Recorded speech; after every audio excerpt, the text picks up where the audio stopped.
অক্লান্ত পরিশ্রমের মাধ্যমে যারা কুরআনুল কারীমের খতম আদায় করেছেন, সর্বপ্রথম জনাব হাফেজ মোহাম্মদ নাহিদকে পুষ্পমাল্য এবং ক্রেস্ট দিয়ে বরণ করে নেওয়ার জন্য উদাত্ত আহ্বান জানাচ্ছি। আজকের এই মহতি অনুষ্ঠানের আয়োজক মোহাম্মদ আব্দুল করিম সাহেবকে হাফেজ নাহিদকে পুষ্পমাল্য এবং ক্রেস্ট দিয়ে বরণ করে নেওয়ার জন্য আহ্বান জানাচ্ছি। সাথে অত্র মসজিদের সভাপতি, অত্র মসজিদের সেক্রেটারি আপনাদেরকে থাকার জন্য অনুরোধ জানাচ্ছি।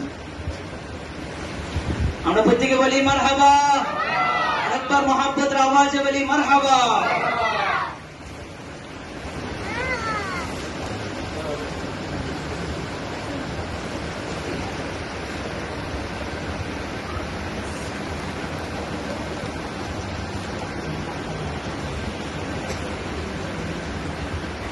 এ পর্যায়ে অত্র মসজিদের আরেকজন হাফেজ